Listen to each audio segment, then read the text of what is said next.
everybody. Saturday morning, turning on to Valentine Road here, as I do usually, finishing up every week. Approaching the Maverick yard here in a minute. You know,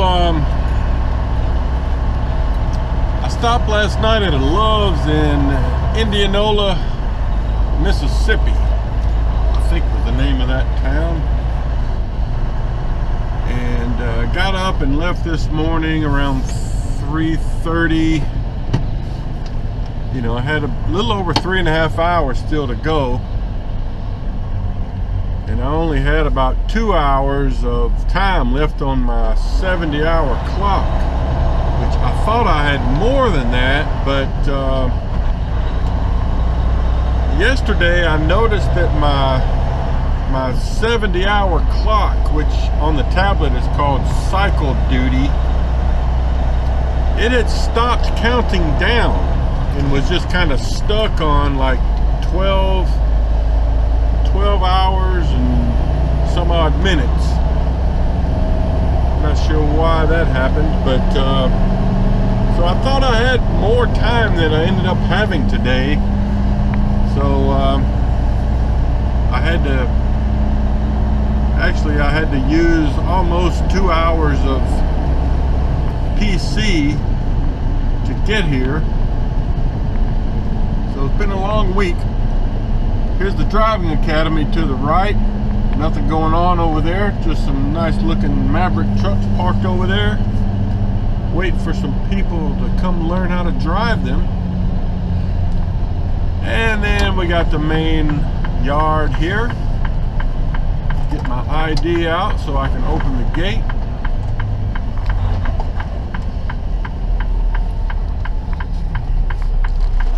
I wish the truck wash was open, but it looks like it's not open yet. But I'm not gonna have to leave out until Monday morning, you know, probably around 7 o'clock or something like that, so I might can do it then. We'll see. I mean, my truck's not terrible. I stopped through here, I think, Wednesday and got it washed. So, you know, I just like to get it washed. Anyway, I'll give you a shot of the yard. I know people really like to see that. See if we can find a parking spot. So you got the truck wash and supply barn over here to the right. And I'm gonna hook a left here and you'll have a decent shot of the training bay, or the securement bay, where, you know, if you come to Maverick for your training, you'll spend a couple of weeks in this building you're looking at there. The brick part, the 2-story part, it's got a lot of classrooms, meeting rooms, stuff like that. And then this bay area, you might can see they've got a bunch of trailers set up in there, probably about a dozen of them, set up with loads where they can train you how to secure, you know, a lot of the loads you'll encounter hauling from Maverick. There's some students right there, and they're learning some things. So just giving you a little shot of that. Well, it looks like I'm gonna have to get a front row spot.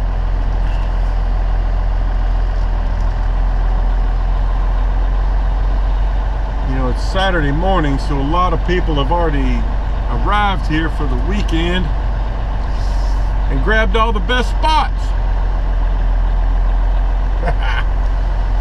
Oh boy. So I'm gonna get one over here where I can pull up to either side of the truck with my car, so it'll be easier to unload.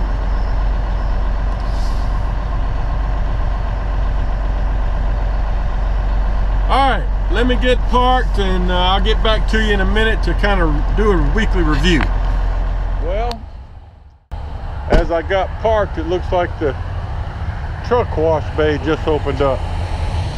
But no big deal. I have to deal with that Monday morning. I'm already parked and not going to move. But wanted to show you my load. I don't think I did that when I was at the shipper the other day.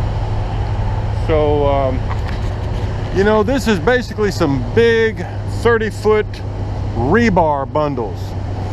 And you know, when you're getting loaded, they won't let you out of your truck, so you really don't have anything to do with the loading process. They just tell you to put 8 timbers up on the deck of the trailer, and they position them. They load, you know, with the big magnetic overhead crane. Now, typically, you know, what they do is they tell you just to throw straps. And that's what every other load coming out of there had done, is just thrown straps over here. And they do not have blocks in between the bundles, which you know, if you go through Maverick training, we like to have blocks in between these kinds of things, because then we can pull them tight with, you know, our straps, and keep them pulled together, extra security. But you can see these do not have bundles or blocks in between the bundles. So what I did is I grabbed myself some extra timbers that were laying around there and kind of made a bulkhead here. You can see, you know, your bulkhead chain is supposed to go around a stake pocket, but I couldn't do that here. Well, I could have put it over here, but I wanted the bulkhead to be as close as possible to the product. So, you know, I got it on here. It stayed nice and tight, and you can see it's got most of the height covered. Just an extra layer of security. I had to put, you know, I had some big blocks, then I had to use a little blocks, so I raised it up as much as I could. So that's kind of what we have. And this delivers Monday morning in Russellville, Arkansas, which is an hour and a half from here. All right, let me get in here and try to wrap up the week for you. Okay guys, back in the truck. Wanted to review the numbers with you. A lot of you seem to like that. Okay, the mileage I had for last week was 2,340 miles. 2340. And let me go back to my payroll email.